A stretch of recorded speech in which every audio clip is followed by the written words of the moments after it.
तो स्टूडेंट्स कैसे हो आप सब। आशा करता हूँ आप सब अच्छे ही होंगे। आज मैंने यहाँ पे अलजेब्रा का कुछ फॉर्मूला का कंसेप्ट समझाना है आपको। So let's start.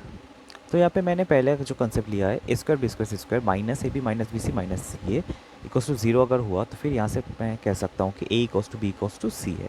यहाँ पे अगर तीनों माइनस हुआ तो कैसे आएगा ये। अगर मैं ये सबको 2 से मल्टीप्लाई कर दूँ तो फिर क्या होगा, 2a square 2b square 2c square, यहाँ पे हो जाएगा -2ab -2bc and -2ca equals to 0। सो यहाँ पे एक ए स्क्वायर एक बी स्क्वायर और -2ab लेके हो गया a माइनस बी का होल स्क्वायर, यहाँ से बी स्क्वायर सी स्क्वायर और -2ab 2bc को लेके हो गया b माइनस सी का होल स्क्वायर और लास्ट में जो रहा c माइनस ए का होल स्क्वायर इक्वल्स टू 0। यहाँ पे तीनों स्क्वायर जो है इन तीनों का स्क्वायर का सम 0 है। इसका मतलब ये इंडिविजुअली 0 होगा और ये भी 0 होगा और ये भी 0, अदरवाइज़ ये नहीं आएगा। सो अगर इसको 0 किया जाए तो फिर ये जाएगा a इक्वल्स टू बी, अगर इसको 0 किया जाए तो फिर यहाँ से आ जाएगा b इक्वल्स टू सी और यहाँ से c इक्वल्स टू ये तो आएगा ही। सो ये तीनों को मिला के मैं कह सकता हूँ कि a इक्वल्स टू बी और इक्वल्स टू सी।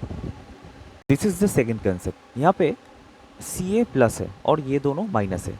पिछले कंसेप्ट में क्या था, ये तीनों ही माइनस था, लेकिन यहाँ पे सिर्फ ये दोनों माइनस है और ये प्लस है। सो इसमें भी अगर सिमिलरली 2 से सबको मल्टीप्लाई किया जाए सो उसके बाद क्या होगा, a माइनस बी का होल स्क्वायर आ जाएगा, b माइनस सी का होल स्क्वायर आ जाएगा, क्योंकि यहाँ पे माइनस है यहाँ से -2 भी आएगा इसलिए b माइनस सी, और यहाँ से आ जाएगा c प्लस ए का होल स्क्वायर।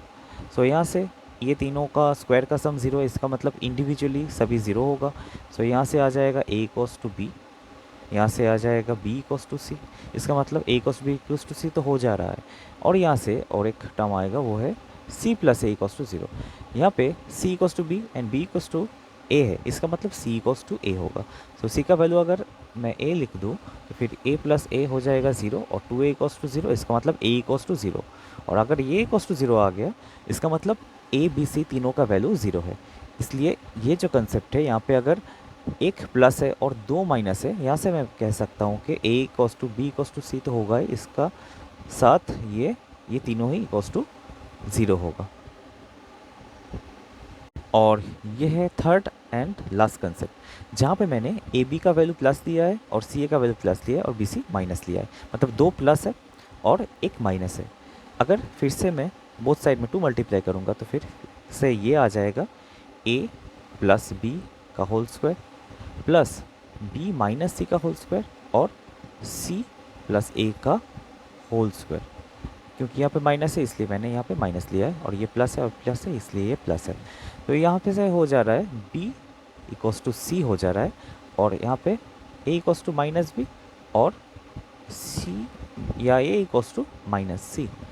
सो यहाँ से मैं लिख सकता हूँ कि b इक्वल्स टू सी है और यहाँ पे माइनस बी का जो रिलेशन है वो किससे, a के साथ, इसका मतलब minus a equals to b. So यहाँ पे हो गया b इक्वल्स टू माइनस है। तो ये था जो तीनों का रिलेशन।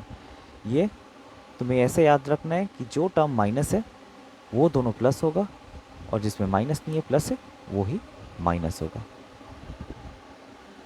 तो जो तीनों कंसेप्ट मैंने अभी समझाया ये सब मैंने एक साथ लिखा है।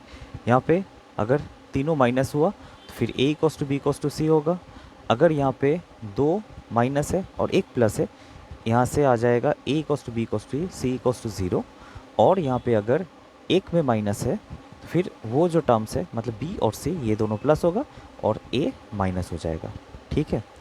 सो इस वीडियो को अगर अच्छा लगा तो फिर प्लीज़ लाइक शेयर और कमेंट करना, और कोई डाउट्स हुआ तो फिर मुझे कमेंट सेक्शन में लिख देना। Thank you so much.